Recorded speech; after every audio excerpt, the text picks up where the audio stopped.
So once we've identified something as a potential slippery slope, and Nick, you were already talking about this, so maybe you can take this one first, some of the tools we can use and practice and put in place.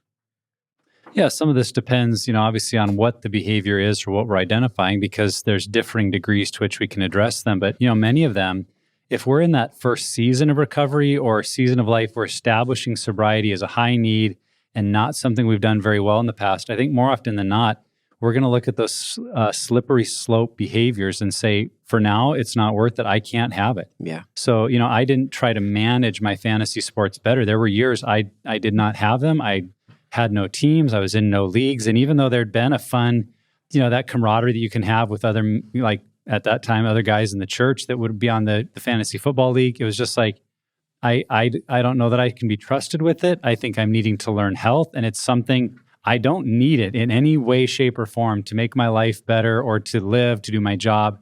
So I need to be willing to let that go. And so I think many of these you might say, this is just a new guardrail or boundary I have that I don't engage with it at all, at least for this season. And then, like you said, over time, as we grow, as our relationships grow, as we change in the kind of self-awareness of our pattern, there are some things that we may see there's ways we can safely engage in an enjoyable activity without it becoming part of our slippery slope. But I think there are other things like, you talk about isolation or going to your bedroom alone. Like, you can't have a boundary that says, I never am in a room alone. So you may have to, in other ways, be creative to think about what are the elements that make that dangerous for me. So, one of mine was having my cell phone in a bedroom or bathroom alone. Like, I just learned I leave my phone in the common areas of our house because that would make it then, so being in my bedroom or the bathroom alone was not a danger. It was the combination of things. So I think it's just looking at the behavior and saying, what do I need to do, especially in this season, if this has been part of my pattern, to just eliminate it. So it's not constantly taking me back down that way or creating the environment where I could be triggered and kind of battling my old demons all over again. And so that's also where I think the value of a group comes in, that we can get their advice. We hear what the steps that others are taking.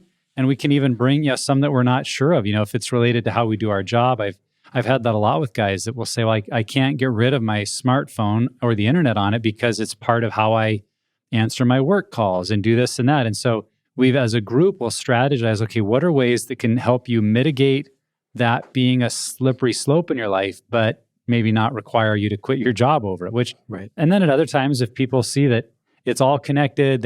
I have had people change jobs or careers or that sort of thing because they didn't see any other way to safely remain in the roles they were in. So, like I said, depending on the behavior and the environment, it's very, very different. But I think just looking at, for this season, how do I eliminate this temptation from my life so that I can be wholly engaged in my recovery? Yeah, and I think too, like a good reminder for me is, that we don't just arrive. Like, we're not going to go through a 3 to 5 year recovery process and then be done. And so we start usually recovery with really, really high guardrails and need to gain some stability and maintain sobriety. And then you peel the layer, like you move more things from your middle circle into your inner circle of, on the 3 circles exercise. So when I look through my Unraveled book, it's like, year 1 is dealing with love, sex issues. And then, the second time through, I was dealing with anger, especially toward my kids, because they were safe people for me. And then I look back and I'm like seeing answers written in the margin of, oh, I'm really wrestling with food, which is a surprise because that was an old behavior from a decade ago that's creeped its way back in. And so I think we get to a place where things are not as big of a struggle anymore. Like, we can get a handle on sexual addiction and that might not be a big struggle anymore, but we still have that nature as a person that when life gets stressful, our brain doesn't want to feel that. And so it's going to be looking for relief.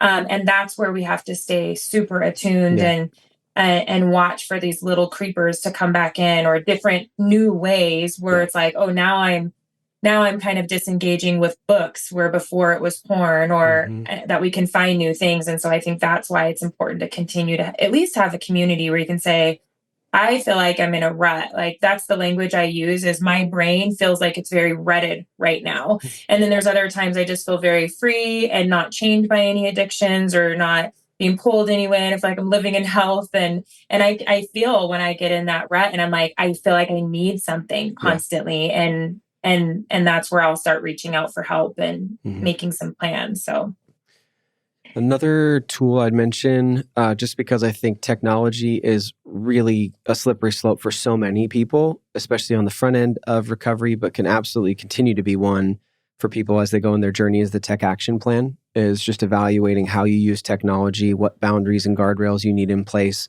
how to maintain health. We've talked about on the show that maybe it's getting rid of a smartphone completely. Maybe you have, your laptops and things at home like locked down, but having a tech action plan. So it's a proactive plan you put in place on how you're going to use all your technology across all the devices that you have. I think that kind of tool can be pretty helpful. And I mean, the tools you guys mentioned, we'll make sure that those are in the show notes as well. There is plenty of stuff definitely to use. yeah.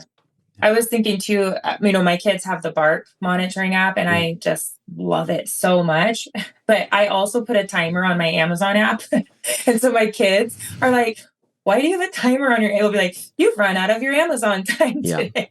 And I'm like, man, I have ignored that timer like 4 times today. So I think I need to increase my time just a little bit so I don't feel so deprived. But yeah, or do you? That's kind of my question. I do. Oh, okay. All right. Well, she lives a long ways away from a real store, so Amazon is her store. I mean, I hear you. I just feel like maybe we should ask. I feel like we should ask John. Like, do you think she should be spending more time on Amazon? Yeah. Yeah, he brought in a package today. I was like, that's a return from a present you bought me 2 months ago, and I'm still trying to find the right item. That is not a new purchase. I can see the look he must have given you to get that response. That's perfect.